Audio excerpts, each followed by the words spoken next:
E aí pessoal, tudo bem?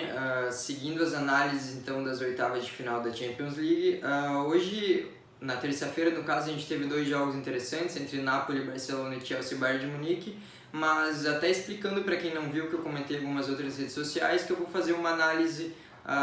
pré-jogo das partidas de ida e pós-jogo das partidas de volta, até para a gente já ter 180 minutos de argumentos para conseguir debater com mais aprofundamento e tal, até porque é algo que eu tento fazer sempre em competições como a Champions League, ainda mais mata-mata, que eu acredito que é muito fácil às vezes a gente cair no imediatismo, a gente cair em reações muito exageradas no calor do momento e tal, então eu gosto sempre até de, às vezes acaba um jogo muito importante, eu tiro uns momentos fora daquela partida, alguns momentos para raciocinar realmente, para esfriar a cabeça e aí sim para proferir minha opinião, minha análise, para não cair numa ideia às vezes que está muito ali em cima do que a gente viu e do que está sendo falado até em rede social, em televisão. Eu acho que isso prejudica um pouco até a profundidade do debate, que muitas vezes pode ser mais qualificado. Então, seguindo essa linha, vou comentar agora os jogos de quarta-feira. Na verdade, não vou conseguir falar de Lyon e Valência, Lyon e Juventus por questões de tempo mesmo, então um pouco corrido aqui. Estou até fazendo em cenários que, como vocês podem perceber, às vezes são improvisados, com equipamentos improvisados, iluminação às vezes não é da melhor, mas estou preferindo ir produzindo enquanto as condições não são ideais, para não perder esse foco e esse debate que está sendo muito legal com vocês. Então, vou falar do jogo mais relevante, digamos assim, dessa quarta-feira, entre Real Madrid e Manchester City. É um confronto, inclusive, que eu escrevi uma análise específica sobre o City para o site do Futuri, que é um dos portais que eu colaboro. Eu vou até colocar o link aqui na descrição. Tem um texto também da Bruna Mendes, no mesmo post, que ela fala sobre o Real Madrid, ela acompanha mais de perto o time espanhol e tem uma análise bem completa lá, se você quiser entender taticamente o que pode rolar nesse confronto. Vale para ida e vale para volta, claro. Como eu falei, os confrontos de Champions são de 180 minutos, é bom a gente nunca esquecer disso. Mas então, para esses 90 minutos em Madrid, o que eu penso que vai ser importante, principalmente do ponto de vista do Manchester City, que é um time que eu acompanho um pouco mais de perto, até pela minha proximidade com a Premier League e com o futebol inglês. Acredito que o Guardiola ele tem em mente uma filosofia muito conhecida, uma filosofia muito clara para todo mundo que é fã de futebol, e nos últimos anos ela passou por transformações, mas as bases continuam. É de ter a posse de bola, é de tomar o controle do jogo, é de estar sempre com a sensação de que você vai mandar na partida e que você vai fazer com que o seu time seja extremamente superior ao adversário, através de qualidade técnica, através de postura, através de superioridades numéricas, superioridades posicionais mesmo, de encontrar os melhores espaços em campo. E isso, claro, é muito importante, e com esses conceitos ele fez times históricos no Barcelona, times históricos no Manchester City e no Bayern de Munique um pouquinho antes. E isso na Premier League já gerou um resultado extraordinário, campanhas que vão ficar marcadas na história do campeonato, e isso a gente não pode apagar. Mas o que vem acontecendo no ano do Manchester City é que é um time que parece, por estar dentro de um sistema muito rígido, esse é o time mais mecânico, digamos assim, do Guardiola, que ele foi inclusive aumentando o grau de mecanismos, digamos assim, do Barcelona, passando pelo Bayern e chegando no City. E isso às vezes acaba criando um cenário de que, mesmo com uma base, uma estrutura tão acima da média, tão capaz de massacrar adversários, principalmente no campeonato inglês, contra times mais frágeis, ela muitas vezes não dá a sensação de controle quando os desafios são maiores do que o City está acostumado a enfrentar. Eu acredito que isso pode ser muito relevante em um duelo contra o Real Madrid, o maior vencedor da história da Champions League, um time que, claro, também passou por mudanças desde a época de ouro, a primeira época de ouro com o Zidane, quando ganhou 3 títulos seguidos do torneio, mas ainda assim passa aquela sensação de que na hora H, no momento decisivo, eles têm uma hierarquia, uma sensação de que aqueles jogadores ali, eles são feitos para jogos do porte que a gente vai ver nessa quarta-feira. Então o Manchester City é um time que tem um sistema muito bem definido, um sistema que funciona muito bem. Na maioria das partidas a gente consegue perceber até algo que vocês já devem ter reparado: o Manchester City ele às vezes faz muitas vezes o mesmo gol, digamos assim, jogadas muito bem ensaiadas, jogadas que claramente vêm de um treinamento minucioso e detalhado do Guardiola e sua comissão técnica, e isso faz com que os números sejam excepcionais, que os resultados normalmente sejam excepcionais, e alguns jogadores ali tenham chegado a níveis que muita gente não imaginava que chegariam, como o Sterling, que virou não digo um finalizador nato, porque a técnica dele realmente, ela desde o início, ela deixou a desejar para quem estava assistindo ali meio que sem entender o contexto, onde ele estava inserido, qual era o objetivo dele no time que ele estava no momento, seja por Liverpool, por City ou pela Inglaterra. Mas o que o Guardiola fez, por exemplo, foi colocar ele em posições mais vantajosas, em posições que trabalhassem mais a concentração na hora de finalizar e não tanto a técnica, o fundamento. E isso acabou elevando ele a um nível extraordinário. O De Bruyne é um jogador que já era magnífico antes de chegar ao City, mas com o Guardiola também atingiu um nível muito de um patamar elevado. Então é um time que tem muitos argumentos para derrotar qualquer equipe do mundo.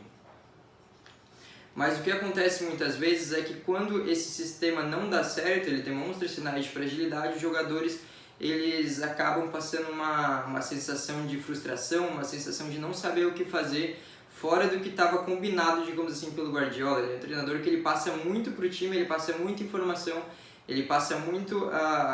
o raio-x da partida, e quando isso às vezes foge um pouco da mão dele, foge um pouco do que ele previu para os jogadores, a gente vê uma falta de criatividade, uma falta de, não digo coração, mas de você encontrar meios alternativos para fazer com que sua superioridade técnica se torne em superioridade no placar, ou em domínio da partida, algo que o Guardiola sempre prezou, e não precisa vir, claro, só com a posse de bola. E esse é um ponto muito importante, porque contra o Real Madrid, ele vai ter um time que em questão de sistema está bem abaixo ao dele, em questão tática, em questão estrutural mesmo. É um sistema que demonstra muito mais falhas, mas essas falhas às vezes não são nem falhas, elas são simplesmente um produto de uma filosofia do treinador, que é o Zidane, que ele é muito mais dependente de criar condições para que os jogadores tomem conta da partida e não criar condições para que o sistema encaixe naturalmente esses jogadores como o Guardiola faz. E isso faz o quê? Isso faz com que peças como Toni Kroos, como Luka Modric, como até o Casemiro, que é um cara que está abaixo desses jogadores em questões com bola,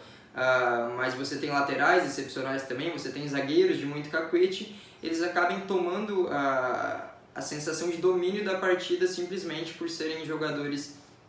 fantásticos e estarem condicionados a isso,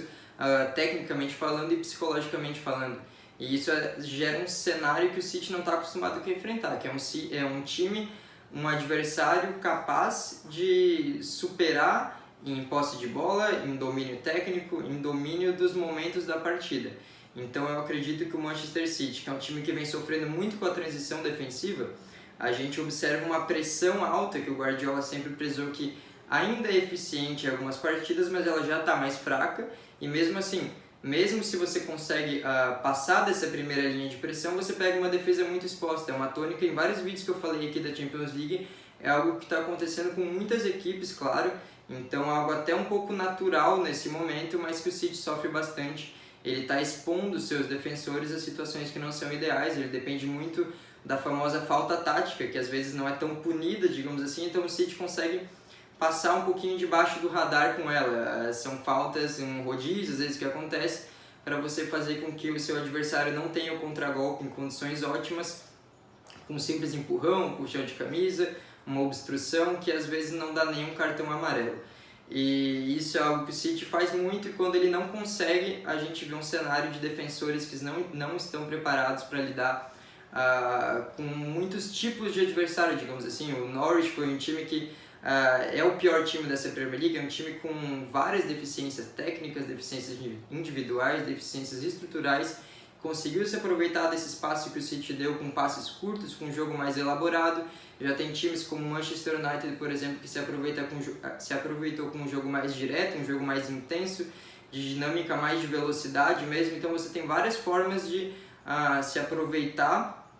desse cenário caótico que o próprio Manchester City se coloca em alguns momentos. E o Real Madrid, acredito que tem jogadores com qualidade suficiente, mesmo com alguns desfalques, mesmo com a ausência do Hazard, que era um cara que chegou com muita expectativa, mas não conseguiu engrenar por questões físicas. O Real Madrid, é lógico, tem qualidade suficiente tanto no time titular que o Zidane escolher, quanto no banco de reservas, para ferir o City. Então eu acredito que o que pode acontecer? O Guardiola adotar uma postura até um pouco diferente do que a gente costuma ver dele, uma postura um pouco mais cautelosa, uma postura um pouco mais voltada a bloquear espaços através do sistema e tentar mascarar, digamos assim, essas deficiências na transição, essas deficiências na marcação e fazer com que os seus jogadores de ataque, que são altamente qualificados, decidam as partidas lá na frente e você tem um bloco de jogadores preparados para lidar com os desafios defensivos que o seu adversário vai te propor. E o Real Madrid é um time que vai te propor muitos desafios durante os 180 minutos. O que eu quero dizer é que o Manchester City ele tem uma versão no 4-3-3 e uma versão no 4-2-3-1. Essa versão no 4-2-3-1 vem cada vez mais sendo testada pelo Guardiola, em alguns jogos com mais eficiência, alguns jogos com menos eficiência, mas creio que isso pode passar pela cabeça dele no momento de precisar proteger o seu time e evitar com que as fragilidades que apareceram em outros momentos decisivos e prejudicaram o andamento desse projeto apareçam. E isso significa você, com o 4-2-3-1, por exemplo, compactar mais naturalmente as suas linhas, porque é uma formação que, ao contrário do 4-3-3, ela tem jogadores mais próximos, ela tem uma maior proteção à sua última linha de defesa, com dois jogadores que são volantes, digamos assim. É difícil falar a palavra volante, porque ela tem às vezes até uma conotação defensiva, e um time de Guardiola dificilmente vai ser relacionado ao aspecto defensivo do jogo, mas para a gente entender mesmo com uma cautela que é necessária em qualquer estilo de jogo. Você pode jogar com dois volantes como o Rodri, como o Gundogan. Há uma possibilidade grande do Fernandinho ser zagueiro ao lado do Laporte, que é uma volta crucial para o Manchester City, porque você não pode jogar uma fase decisiva de Champions League com uma zaga formada por Fernandinho, já improvisado, mesmo sendo um bom jogador, e o Otamendi, que vinha jogando, um cara que tem certas qualidades, mas representa muito bem o cenário de exposição que o City apresenta para os adversários. Você pode então, com dois volantes, digamos assim, proteger um pouco mais essa defesa, você fecha os espaços naturalmente, você tem mais jogadores atrás da linha da bola e você, claro, você confia em 4 jogadores ofensivos.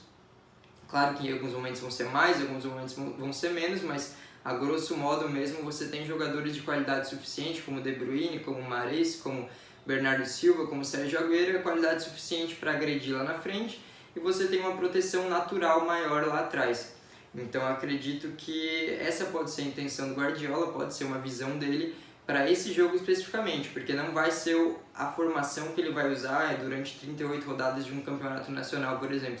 Isso eu acho até fora de cogitação para o ideal dele e para a forma que ele até consegue, através do seu 4-3-3 mais solto, com maior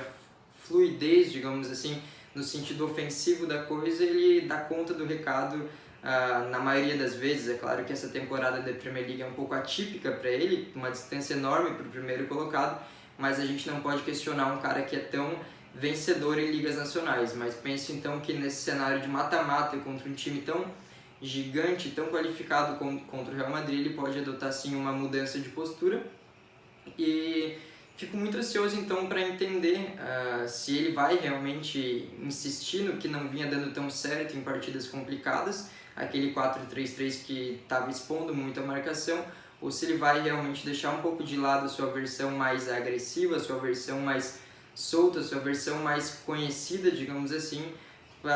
em troca de uma competitividade maior e uma segurança maior para o time coletivamente falando. O Real Madrid, claro, é um time cheio de estrelas, cheio de qualidade, que, como eu falei, para mim o maior destaque é que os jogadores, eles não dependem de um sistema, não dependem às vezes da